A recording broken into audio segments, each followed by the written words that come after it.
الرحمن الرحیم اللہم الہمنی رشدی واعذنی من شر نفسی۔ آج سامعین و ناظرین کے لیے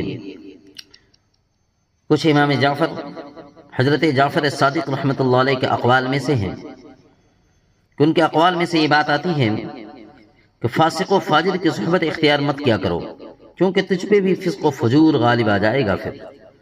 اور مشورہ کے بارے میں فرماتے ہیں وہ کہ مشورہ ایسے لوگوں سے کیا کرو جو خوب اللہ تعالیٰ کی عبادت کرنے والے لوگ ہوتے ہیں، اور جو شخص ہر آدمی کی صحبت اختیار کرتا ہے وہ سلامت نہیں رہتا ہے، اور جو کوئی بری جگہ جاتا ہے اس پہ تہمت لگ جاتی ہے، اور جو شخص اپنی زبان پہ قابو نہیں رکھتا ہے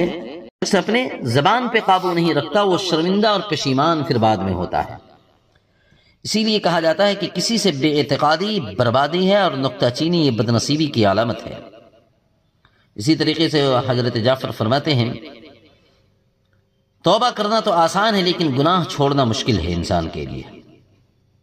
آزمائش اور امتحان ایک شرف کے مانند ہے، اسی لیے اللہ پاک اپنے محبوب بندوں کو مبتلا کرتا ہے آزمائش اور امتحان میں۔ آدمی کی نیک بختی اسی میں ہے کہ اس کا دشمن عقل مند ہو۔ نیک بختی اس میں قرار دیا گیا کہ اس کا دشمن عقل مند ہو، ذہین ہو۔ ایک گناہ بہت ہے اور ہزار عبادتیں کم پڑ جاتی ہیں۔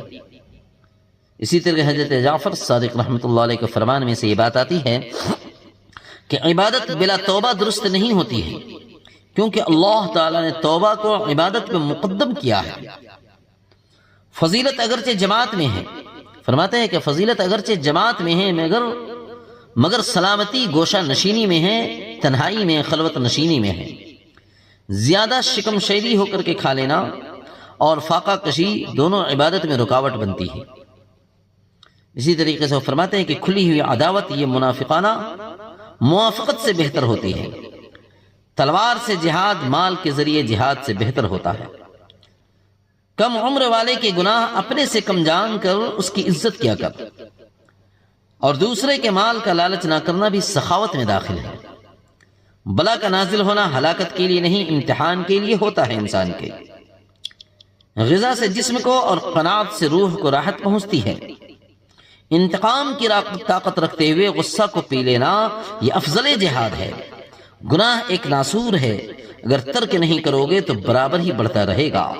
متکبر اطاعت کرنے والا گنہگار ہے، اور گنہگار عذر کے سبب اطاعت کرنے والا ہے۔ اللہ تعالیٰ ان باتوں پہ عمل کی توفیق نصیب عطا فرمائے۔